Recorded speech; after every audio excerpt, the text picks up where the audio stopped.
Écoutez, bonjour à tous. Je vous remercie d'être venus à cette, 2e commette que je fais au sein d'Extia. Alors, la dernière commette que j'avais fait, c'était pour présenter les bases du métaverse et on j'avais rendu compte qu'il y avait plein de personnes qui souhaitaient un peu approfondir les bases de la blockchain. Donc aujourd'hui, cette commette, ça va être une introduction aux principes fondamentaux de la blockchain. Alors le but, c'est pas simplement de parler de technique, parce que je sais qu'il y a plein d'entre vous qui ne sont pas des techniciens dans la comète. Donc, c'est de présenter d'un point de vue général, comme ça même une personne non technique puisse, comprendre le sujet. Donc au sommaire de cette présentation, on va voir, la genèse de la blockchain, comment elle est apparue, les technologies et les protocoles utilisés et ensuite les différents types d'architectures qu'on peut trouver, dans différents types de blockchain. Donc, chapitre 1, c'est la genèse où on va vraiment voir quels sont les événements historiques qui ont permis en fait l'avènement du concept de blockchain et en fait pourquoi ça répond à des besoins qui sont présents, en ce moment. Donc, il était une fois la blockchain. Au tout début quand l'humanité a commencé à prospérer, on s'était dit que c'était plus simple d'échanger des biens et des services en échange d'autres biens et de services plutôt que de tout, fabriquer nous-mêmes. Donc, il y a eu l'apparition de la spécialisation et des différents métiers. Donc au début, c'était une sous forme de troc. On échangeait des carottes contre des vases ou contre de la laine et puis à force d'avoir des échanges de biens et de services, des penseurs se sont dit que ce serait bien un peu de fluidifier ces échanges et on a inventé un médium d'échange qui s'appelait la monnaie. Donc il y a eu plusieurs formes de monnaie qui sont apparues.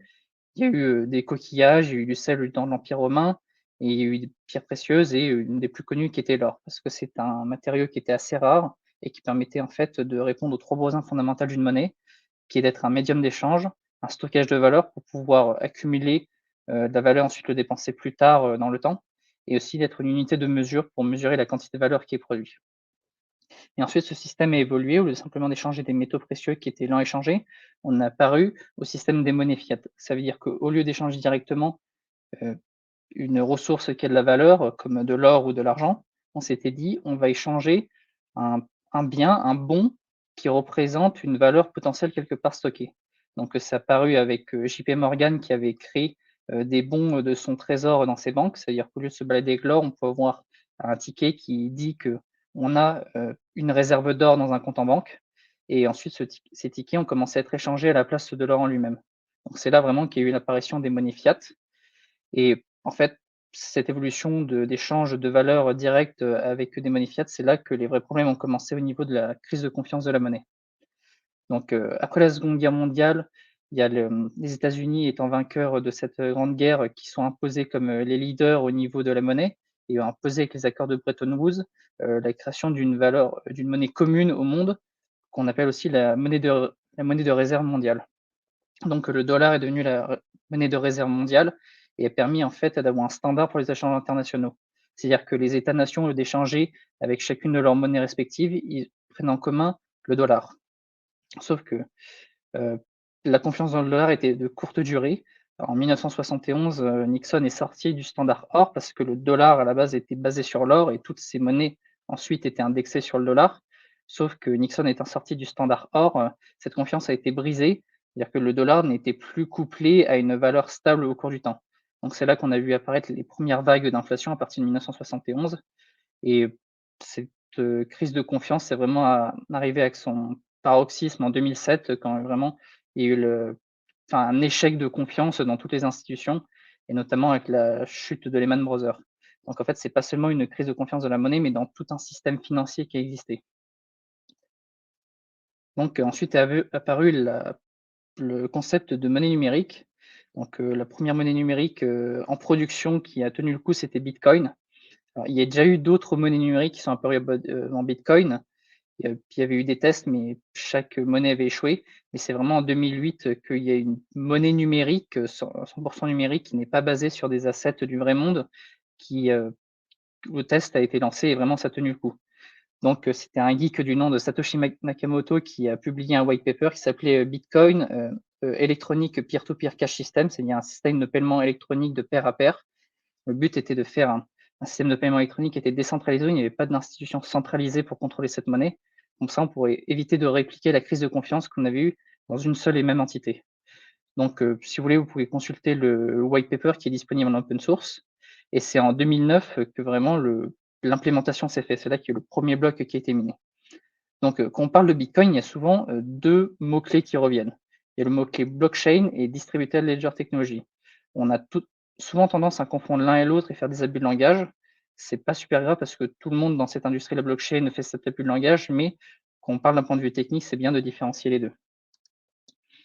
Donc, l'historique de la blockchain, même si ça a apparu en 2008, les technologies qu'utilise la blockchain ne sont pas des choses nouvelles qui sont toutes apparues en 2008. Il y a eu tout un historique de concepts en cryptographie et en ce qu'on appelle en distributed computing, ça veut dire les puissances de calcul décentralisées et distribuées qui ont culminé dans différentes utilisations au cours de l'industrie de l'informatique. Et Satoshi Nakamoto n'a pas réinventé from scratch toutes ces technologies, n'a fait qu'agréger ces différentes technologies pour créer un ensemble qui s'appelait le Bitcoin.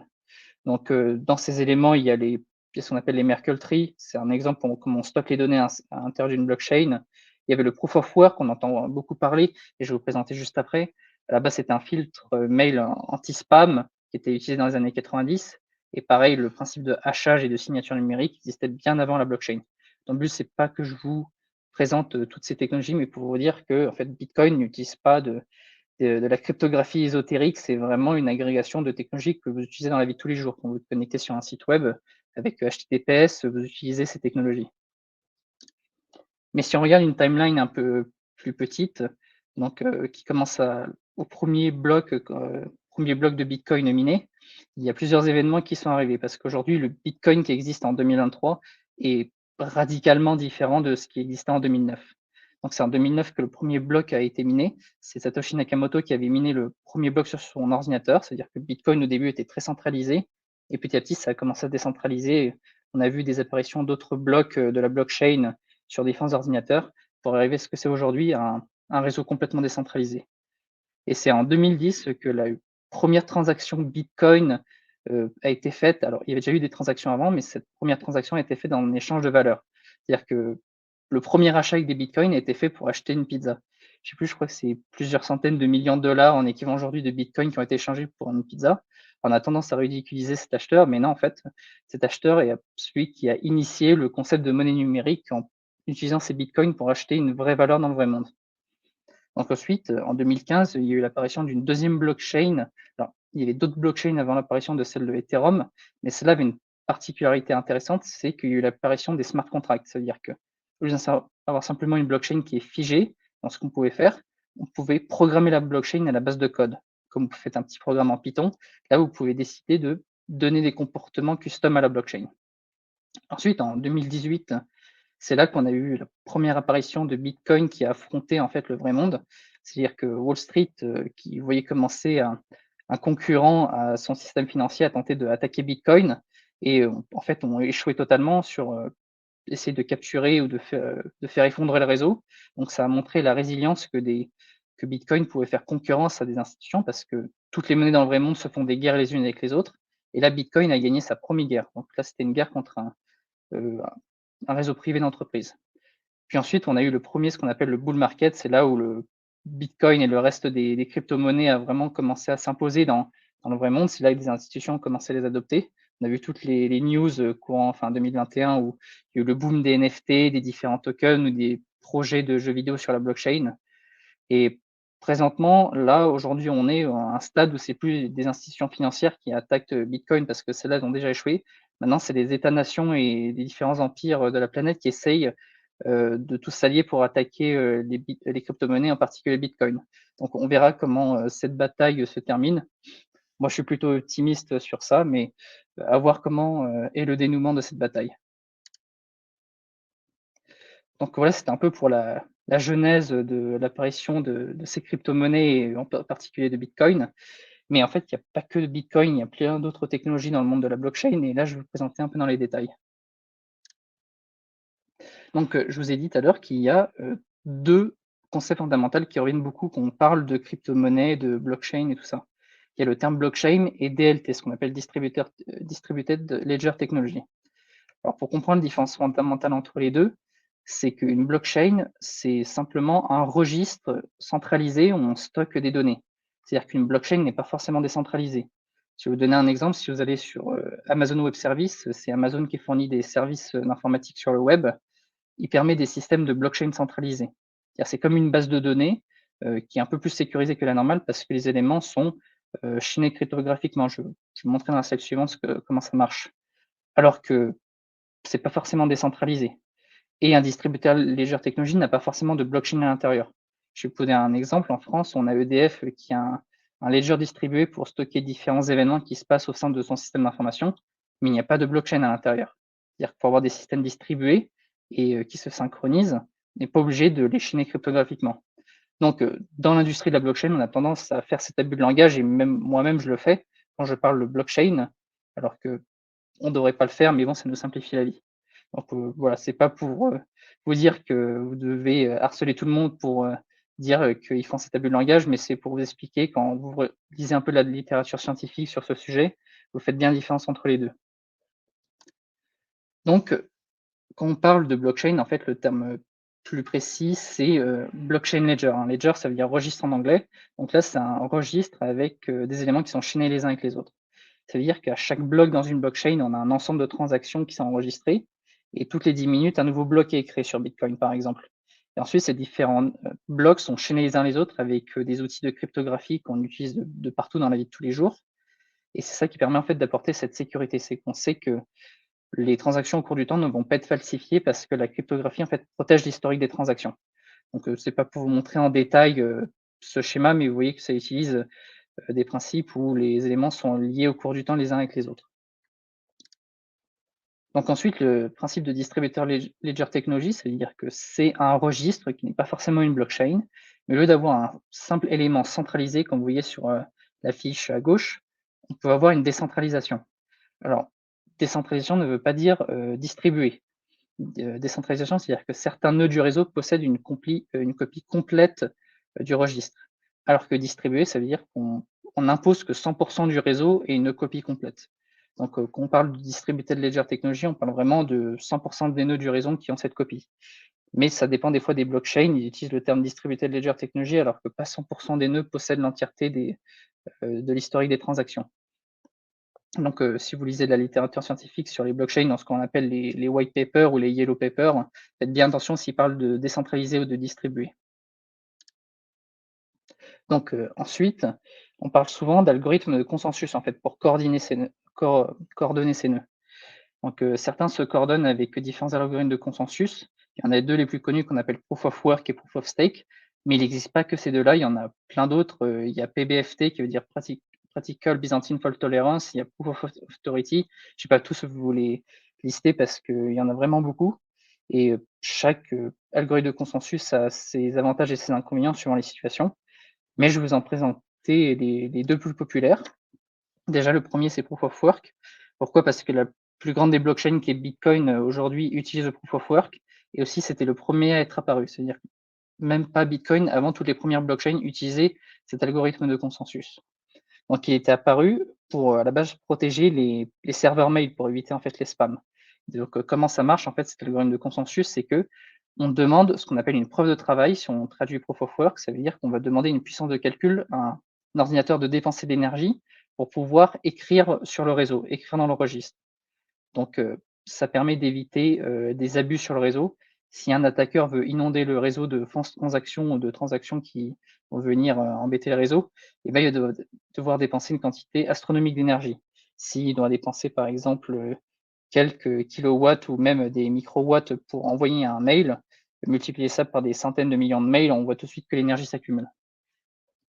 Donc, il y a un autre le seul problème avec cet algorithme de consensus, c'est que ça consomme beaucoup d'énergie et aujourd'hui, il y a une question sur la rareté de l'énergie, en fait. Est-ce que c'est un algorithme de consensus qui fait sens à notre ère? Donc, il y a un autre algorithme qui est apparu qui s'appelait Proof of Stake. C'est-à-dire que cette fois, au lieu de mettre en enjeu une dépense d'énergie, on met en enjeu, en fait, le principe de stocker des tokens sur une clé privée. Alors du coup, le système de blockchain marche avec le principe de clé publique, clé privée. Alors juste pour résumer, c'est grâce à ça qu'on stocke, en fait, nos tokens, nos jetons. La clé publique, c'est votre adresse et en fait, votre clé privée, c'est votre mot de passe et du coup, un nœud doit mettre en enjeu certain nombre de tokens. Comme ça, s'il se comporte mal, en fait, ces tokens, les sont slashés, comme on dit, ils disparaissent. Donc, pour punir les acteurs malveillants, en fait, on supprime leur compte en banque, entre guillemets. Le réseau, il se met d'accord pour les punir. Alors, on pourrait se dire, bah, c'est génial, il faudrait remplacer toutes les blockchains qui ont Proof of Work avec Proof of Stake. Sauf que pour faire une attaque du réseau avec Proof of Work, il faut une attaque à 51% du réseau. Alors que Proof of Stake, on s'est rendu compte que c'est plus une attaque à 30% du réseau. Donc, même si Proof of Stake pollue énormément moins, je crois que ça consomme un centième ou un dix millième de la puissance d'énergie de Proof of Work, bah, la sécurité du réseau est vraiment mise en danger. Et d'ailleurs, avec le passage de Ethereum de Proof of Work à Proof of Stake, on s'est rendu compte que vraiment le réseau est beaucoup plus en danger qu'avant. Donc après, ça reste à des débats. Est-ce qu'on prend tel protocole ou un autre? Ça, c'est suivant les situations. Donc, un autre exemple d'utilisation de blockchain, ce qu'on appelle les smart contracts, c'est que ces blockchains, à la base, c'est juste pour enregistrer des transactions, donc des transactions monétaires avec Bitcoin, mais aussi on peut programmer cette blockchain.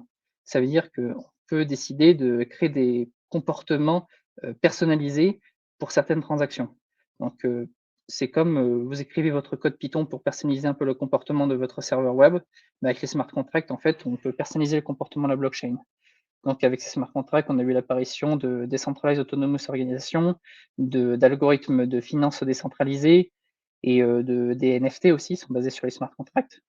Donc, imaginez vraiment votre serveur, au lieu de le coder avec ce qu'on appelle un back-end et votre front-end, là, vous enlevez votre back-end et votre back-end est stocké de façon décentralisée sur Ethereum, par exemple, ou d'autres blockchains. Donc, on parle plus d'applications web, on parle de decentralized app, ou ce qu'on appelle aussi des DApp chez les anglo-saxons. Donc, avant, on passait dans un paradigme de client-serveur avec les principes de small protocol et de fat application. C'est-à-dire les applications étaient très grosses d'un point de vue client et serveur, et le protocole était très fin. C'est-à-dire les protocoles comme HTTPS ou TCP/IP sont vraiment petits, alors que les protocoles de la blockchain sont beaucoup plus denses en fait en termes de sécurité. Donc là, on parle de fat protocol et small application. Si vous regardez le back-end pour un smart contract, en fait, il est tout petit, il fait, je dirais, maximum 200 ou 300 lignes de code. Quand vous dépassez les 500, c'est que vous êtes vraiment une très grosse application, digne peut-être du nouveau Google décentralisé. Là, on ne parle plus de paradigme client-serveur, on parle de wallet network, en fait. Donc, il existe plusieurs blockchains qui permettent de faire des smart contracts. On a la plus connue qui était Ethereum parce que c'est la première blockchain qui a permis de faire des smart contracts. Mais il en existe plein d'autres aujourd'hui. On a des grands noms comme Solana, Cardano, Avalanche, Algorand, mais il en existe plein d'autres. Et chacune a ses propres langages et spécificités pour faire en fait ces smart contracts. Donc, sur Ethereum, on utilise un langage qui s'appelle le Solidity, qui ressemble beaucoup au JavaScript. Sur Solana, on peut utiliser du C ou du Rust. Et puis, sur d'autres blockchains, on utilise le même langage comme le Solidity ou en autre des langages custom comme Plutus pour Cardano et Thiel pour Algorand. Donc voilà, c'était un peu pour la présentation de ces protocoles et ces technologies qui sont utilisées par la blockchain. Donc là, je vais un peu vous présenter les différentes architectures qu'on peut faire avec une blockchain. Parce qu'une blockchain, c'est pas juste on la pose dans un coin et tourne, c'est qu'il faut réfléchir de comment on fait tourner les nœuds du réseau les uns avec les autres. Donc, il y a 2 grands paradigmes qui s'affrontent comme on fait une blockchain. Il y a le principe de blockchain public, où ça veut dire, le réseau est ouvert à tout le monde et tout le monde peut participer, on dit qu'il est permissionless, et une blockchain privée où en fait, les acteurs du réseau, sont sélectionnés par un conseil en fait et chaque membre doit être approuvé avant de rentrer. Non seulement pour faire tourner un nœud du réseau, mais aussi pour utiliser l'application qui tourne dessus. Donc les premières blockchains, c'était des blockchains publiques et qui étaient permissionless et les plus grands noms que vous connaissez comme Bitcoin, Ethereum, Solana ou Polkadot sont des blockchains publiques et tout le monde vraiment peut participer au réseau.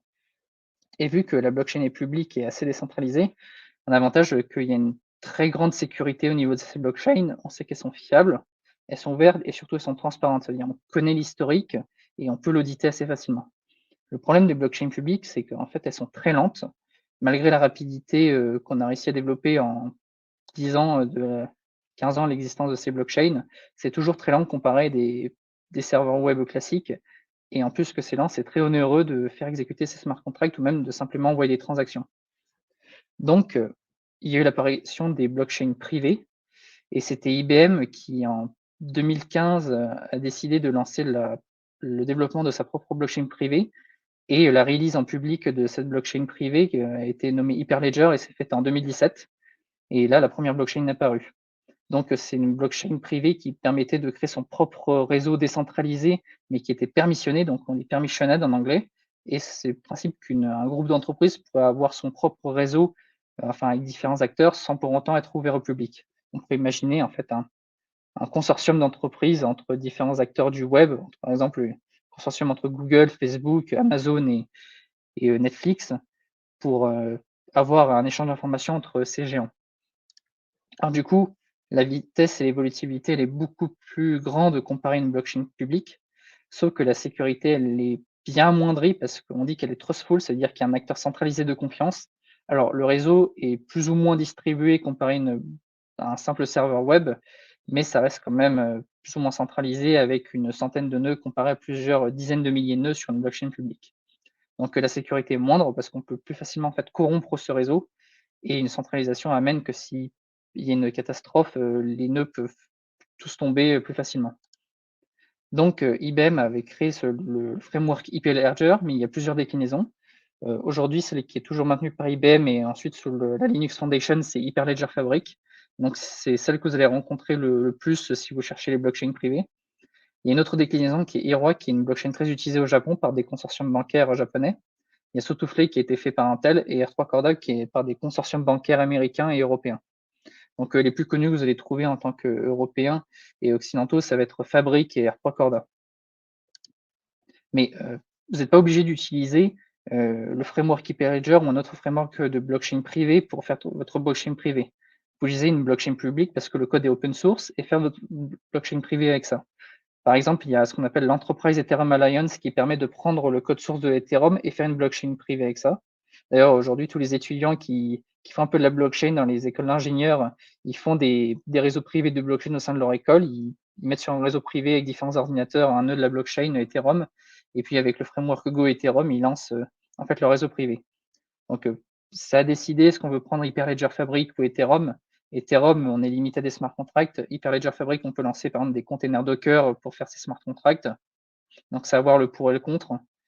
Personnellement, moi, je trouve que la blockchain Ethereum est un peu plus avancée pour faire un réseau privé de blockchain. Et ça, c'est suivant les avis qu'on a. Mais il n'y a pas que Ethereum, il y a aussi, on peut prendre Solana et Cardano pour faire des blockchains privées. C'est vraiment suivant les besoins qu'on a et les contraintes. Donc, je vous ai dit qu'il existait deux types de blockchains, les blockchains privées et les blockchains publiques. En fait, c'est un peu faux parce qu'on n'est pas obligé de choisir entre cette fausse dichotomie de blockchain publique ou blockchain privée pour faire son propre réseau de blockchain. On peut avoir le concept d'une blockchain hybride, c'est-à-dire que c'est une blockchain qui est publique ou non, qui est elle-même rattachée à une autre blockchain publique. Pourquoi on fait ça? C'est pour utiliser en fait cette sécurité d'une blockchain publique tout en ayant les avantages d'une blockchain privée. Donc, on essaye un peu d'avoir le meilleur des deux mondes, mais ça reste pas non plus une solution parfaite. Donc, comment ça marche? C'est on a une blockchain publique qu'on utilise pour la sécurité, ce qu'on appelle aussi un mainnet ou une main chain. Et la blockchain qui vient se connecter, c'est ce qu'on appelle une sidechain. Donc aujourd'hui, il y a plusieurs types de blockchains qui sont des sidechains. Il y a des blockchains publiques et privées. Et elles ont beaucoup plus d'avantages comparé au framework classique avec la dichotomie blockchain publique, blockchain privée. Donc, on a une grande vitesse des blockchains privées, on a la grande évolutivité des blockchains privées et une sécurité des blockchains publiques. Par contre, on a toujours le point faible qui est la centralisation parce qu'une sidechain reste quand même très centralisée comparé à une blockchain publique. Mais si on regarde comparé à la dichotomie précédente, on voit qu'on a gagné plein d'avantages et enlevé plein d'inconvénients, même si ça reste imparfait. Donc, cette architecture, en fait, ces blockchains, ces sidechains se connectent à un mainnet, avec des différents smart contracts qui existent sur les 2 chaînes. Un smart contract sur le mainnet et un smart contract sur la sidechain, mais pas seulement aussi sur, ces 2, c'est-à-dire que 2 blockchains qui n'ont rien à voir les unes avec les autres peuvent communiquer entre elles. Donc, grâce à ce système, en fait, on peut avoir une interopérabilité de plusieurs blockchains qui communiquent les uns avec les autres et comme ça, en fait, on peut s'échanger l'information et pas rester bloqué que, par exemple, sur Ethereum. Aujourd'hui, des assets et des informations traversent entre Ethereum, Solana, Cardano et d'autres blockchains. Donc avec cette architecture multi-chain, c'est-à-dire qu'on n'est pas limité à un seul étage de blockchain, c'est qu'on peut avoir toute une arborescence, un peu comme les racines d'un arbre quand on fait ces blockchains. Là, par exemple, un exercice de pensée que j'avais fait, quand j'étais à l'école et que j'ai repris, on prend l'Ethereum mainnet pour la sécurité, et dans un réseau d'entreprise, on peut avoir plusieurs blockchains qui sont sous forme d'arborescence. Donc on peut imaginer une blockchain Hyperledger pour la comptabilité, une, une sidechain permissionnée pour l'IT, avec ici l'informatique et là des serveurs DevOps, enfin peu importe ce que vous avez besoin, et tout ça avec une arborescence. Et partiellement pour un réseau d'entreprise, c'est qu'aujourd'hui, le système de l'internet marche avec des couches de réseau comme ça sous forme d'arborescence, et on pourrait imaginer le futur de l'internet avec une arborescence de blockchain. Donc aujourd'hui, plusieurs blockchains de smart contracts non seulement n'offrent pas que des smart contracts, essayent d'offrir aussi des possibilités de faire cette architecture multi-chain. Donc, il y a plusieurs paradigmes comment on fait un peu ces sidechains. Il y a Ethereum qui propose ce qu'on appelle les Layer 2 Scaling Solutions. C'est une forme de sidechain qui permet en fait d'accroître la puissance d'Ethereum. Il y a Cardano qui implémente de bout en bout le principe de sidechain, mais il y en a d'autres comme Polkadot qui implémente le principe de parachain qui est différent de sidechain. Vous voyez, on n'a pas encore fini de faire évoluer ce principe de scalabilité du monde de la blockchain, et il y a différents paradigmes qui s'affrontent. Mais pour l'instant, ceux qui ont plus le vent en poupe, c'est ce qu'on appelle les Ethereum Layer 2 Scaling Solutions, c'est-à-dire des Ethereum au niveau de la couche 2, on essaye d'augmenter la scalabilité de cette blockchain. Donc, il y a la blockchain qui s'appelle Polygon, qui est une sidechain sur Ethereum, qui est en fait une blockchain indépendante, mais utilise Ethereum comme sa source de sécurité. On a d'autres comme Arbitrum et Optimism qui utilisent ce qu'on appelle des optimistic rollups. C'est une façon d'accélérer la blockchain Ethereum tout en ayant la puissance de calcul en dehors de la blockchain Ethereum. Je ne vais pas rentrer dans les détails sur ce que c'est parce que c'est un concept assez complexe. Mais voilà, ou juste comme ça, si vous entendez ce mot, vous savez que c'est une solution pour accélérer Ethereum et vous n'avez pas une musique d'ascenseur dans la tête. Et il y a une autre solution qui est encore plus le vent en poupe que les optimistic rollups, c'est ce qu'on appelle les zero knowledge rollups. C'est une façon en fait de vérifier l'information sans fournir cette information, juste pour expliquer de façon très bref.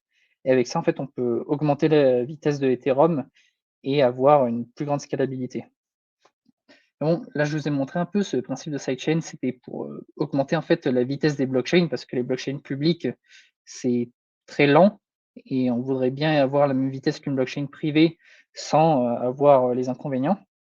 Mais même si on arrive à augmenter fortement les puissances de calcul avec cette architecture, c'est qu'on se heurte toujours à ce problème qu'on appelle le blockchain trilemma, c'est le trim de la blockchain.